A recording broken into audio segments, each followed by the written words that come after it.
I'm Ilya from Estonia. I like doing many things. I like bicycling. In Estonia, it's usually like this. That's not me. But it's really fun. You should try. I also love maps. And I collect data for maps everywhere. I have mapped this campus already a bit today. I'm mapping while on bicycle. When I move to a new area in my city, I usually get up my phone and I start surveying like local shops for groceries, local restaurants, like where pharmacies are and stuff like that. So I want to know what's around me so that when I need groceries or when I need to go to a theater, I don't have to drive all the way to the city center. Living locally is fun because you can walk, you can ride your bike, you're not depending on anything. And there is a name for that. And this is a concept that has been growing popularity over the last 5 years. I know it's usually called 15-minute city. What is 15-minute city? It's pretty simple. Everything you need for your daily life should be inside 15 minutes of walking.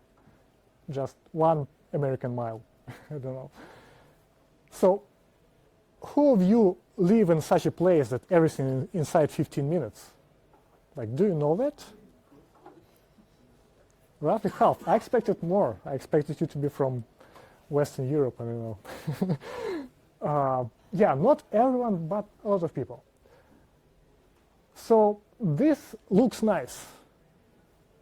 This must feel nice. Like, somehow cities are not doing that. But the idea is pretty old. 15-minute city, like everything should be nearby. The ideas come since 60s, I think, and recently they have been popularized by Carlos Marina, who's advisor to Paris City, which, as you know, is at the forefront of 15-minutizing cities. Yeah. But generally it was like academic research and social studies and like that until something happened 5 years ago when people found out they cannot drive to the grocery shops anymore. So what was a nice 10-minute drive became a 1-hour walk. And people thought, that's not ideal. Like walking to grocery shouldn't take this much time. And public demand for making our cities local, it started to grow and it started to get popular. In 2020, the idea of 15-minute cities appeared in all the mainstream media. Everyone should know about that. And it even got into many cities like strategic plans. Paris is the most known one and many others. Like you can see how it works even here in Brussels, where half the streets are bicycle first. It's reached everywhere. And of course it reached my town as well. My town is like in Eastern Europe. It's not very 15 minutes, but it wants to, I guess.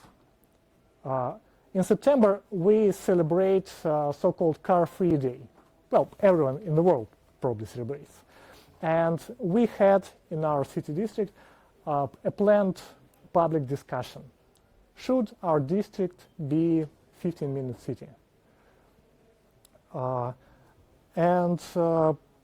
I read about that in Facebook, because politics happens on Facebook for some reason, I thought that's a great idea to have a public discussion. But for that, we need to have something to discuss. We need to have some materials. Are we already 15-minute city, just nobody knows it? Or what do we need to do? I'm a cartographer, so I'm looking for maps. I want to make a map to publish on Facebook so that everyone can discuss that and not just some abstract ideas about 15-minute cities. So I'm also a lazy cartographer, so I don't want to do this. It always starts from that. I don't want to do this, right? So I'm looking for prior art because 5 years this concept has been very popular. Everyone has been doing. Geospatial data analysts has been doing it, because 15-minute city is like the task self-described. 15 minutes walking from all the points of interest, like you have it right there, like just run the code. There are multiple examples when people have done exactly that. The middle one is like a big scientific publication with lots of articles like surrounding it. So I thought, yeah, should use it. And they look legit. Here's marker, and here portal just finds all the POI. Not very useful for my case, but still, it looks nice. There's Sony Research Lab work that's really great. You choose a city, and it like splits it in hexagons and shows like how far you should go for any hexagon. And there's another one that makes like kind of heat map, but also depending on like accessibility of things. And you can see the pattern that first, those are very pretty. Like if I wanted to attract attention and publish something, I would publish those images. And second, they are not practically usable. Like there are no like action points you can derive from that. You can just look at a pretty picture, and you know, like it's not great living here, right? I wouldn't. That's the only action point I can get from this. If you live here, move there. How do I improve my city district with that? I don't know. Yeah, there are weights, but if you start like playing with weights, you're starting to think, isn't this just a bad map of transport stops and education facilities and not a 15-minute map? So, yeah. And also, where do they get the information about nightclubs and parks and stadiums and restaurants and stuff? Of course, they get it from OpenStreetMap. And getting points of interest from OpenStreetMap is super hard. I have made 2 presentations exactly on that, in which I like gave ideas, but it's all very fuzzy because all the tags are mangled. So I don't actually trust that. So, and yeah, our city council of course has 15-minute maps themselves. But I look at this map, like it looks pretty. It looks, I don't know why they need it, because some of the red and yellow areas, this is a lake, this is a bog, this is a cemetery. I don't know why they need like 15-minute accessibility for that. And even in blue areas, like I know that this area, it's like 6 and 5. There are no grocery shops nearby. People I know who live there, they get into their car and they drive to get groceries. This is not actionable. This is a pretty picture. Less pretty then, but so yeah, I didn't want to do it, but here I am to present my 15-minute city script.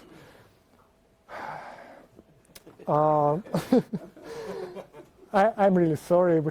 We as an open source community have to redo everything by ourselves. It's about everything, about social network, messengers, office software, 15-minute scripts, beacons, everything. How did we come to this? But we can do this. This is a part when I plan to do some live demonstration, and I have a backup. So, yeah, why not? I think we don't actually have time to do live demonstration, right? Because we have like 5 minutes. So I have a backup talk, backup slides. So imagine I'm typing, and waiting awkwardly for things to complete. But this way I can just tap a button. How do you do 15-minute city with a script? Super easy. We have all the data available, all the software available. This is a celebration of open source, not exactly a tutorial for making. Like, we have OpenStreetMap. That's amazing. Like, the single best projects I know. There are GeoFabric extracts. You choose a city, your city, go to GeoFabric, download your city from this portal. Works awesome. Then you go to some website like for bounding boxes, Google it, I don't know, and cut your city from the entire country you downloaded. So here I chose, how it's called, Belgium city of Brugge, and central Brugge. Of course, it's full of points of interest. It's no use making a 15-minute city map for city centers, right? So I choose some outskirts called Assebroek, I don't know, and used Osmium tool. Osmium, great tool for processing OpenStreetMap data, to cut a part of the city, just 2 megabytes. Awesome. Then to my tool, some kind of configuration. I can specify which layers do I need, which text do I need, because this is complex stuff when you know OpenStreetMap. If you don't, you can leave it as is. And the most important thing is relation, because in OpenStreetMap there are relations which mark boundaries of cities and districts. So we can have not a rectangular boundary, but it will be nicely formatted district boundaries. So you can publish it and people will see, yeah, this is local. This is, you can believe it. And yeah, I do first pass with my script. I extract points of interest, POI, and buildings from the file we downloaded. Why do I need this? Remember that map that had like 15 minutes accessibility for lakes and cemeteries? We don't need that. We need to know where people live and how life is for them, not for zombies, I don't know. So we extract all the buildings, but the problem is there are buildings in cemeteries, because in OpenStreetMap they map everything. They map every single shed. So I run QGIS, which is the best tool for GIS, and I just see some buildings we don't need. So I just circle them and delete them and save them back. Awesome. And then I run the second pass. I get those buildings, get POI, and also I install Graph-Hopper. Graph-Hopper is amazing routing engine. One part why it's amazing is it's one jar file. You download it and you run it and it works out of the box. No installation, no Docker containers, no nothing, just works. And Graph-Hopper starts like showing a lot of logs, 1 minute passes, and we have a JSON file. Now what do I do with JSON file? I have to visualize it. We have amazing MapLibre.js project, which is interactive maps that can process lots of data. So I have made an HTML file with all the code for it, with MapLibre.js and Turf.js, and it shows stuff. So we immediately have all the isochrones that routing engine generated for 15-minute walks, district boundary, and POI we downloaded. In this case, it's childcare, like kindergartens and stuff. So, and this is like complete thing that has actionable insights, that has maps, and that can give you some ideas. Isochrones are not useful. What's more useful is buildings, which are not accessible, which are not near, in this case, community centers. So people living here, and we know there are people living there because we removed buildings where people don't live. They just cannot get there. And with the magic of Turf.js, JavaScript library for the geodata processing, we can merge layers. We can subtract some stuff, and we can prepare like big maps that show something.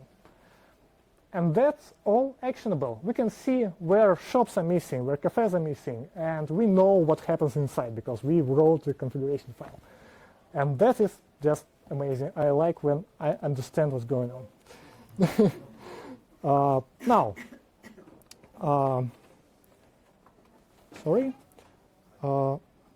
Yeah, I know it's just a couple of minutes and time's up. So I published the map on the Facebook, of course, and I got my 200 likes and 90 commentaries. And what I learned is that this is just the first step, because this is all incorrect. This is actually not actionable. This is just a map. Maps are bad. Don't use them. Because shops are different. Some shops are small, some shops are big, and people need different shops for their needs. Grouping every shop into one map doesn't work. Like schools are different, because some schools in Estonia are Russian language, some Estonian language, and location is just one of the factors that people use to choose schools, not even the most important one. And even roads, like when I have to cross a road to go into shop, I am like young and strong and I can do that. But some people cannot. Some people cannot climb up the stairs to cross like 8-lane highway. So even if the shop is here, they have to go a bit further because this is impossible. And that just with district map. 15-minute city concept in general is a bit flawed, but not flawed in a way that conspiracy people like try to show it, like it's ghettoizing cities. And it's not right. There are valid criticism of 15-minute cities as well, because it's just a part of the thing. It's not the whole thing. For example, when cities are already like segregated, when rich live in one place and poor live in another, then when all those people get their local 15-minute thing, they have less incentive to leave it. They have less incentive to see each other. And this segregation, that solidifies. And who works in those local shops and local cafes? In rich areas, usually, probably people that don't live there. They still have to commute through the entire city, so that rich people have their 15 minutes like local area. Not great. And if we are thinking about workplaces, because this all works only if you're working remotely. Many people don't. So we have to mix the zoning. We have to build business centers between like residential buildings. And my district looks like this. People will object to turning it into something like this. And how do you get around it? This is what public discussions are for. That map was just the first step. But doesn't mean that you shouldn't make a map. You should. First step is required for there to be a second, third, and other steps. So this map has enabled me to understand that the problem is bigger. I have downloaded more books and I'm thinking about it more, but the map was important, so it would be a nice exercise if you do something like this for your district, because you understand how it works and how to make your district better. And that's all.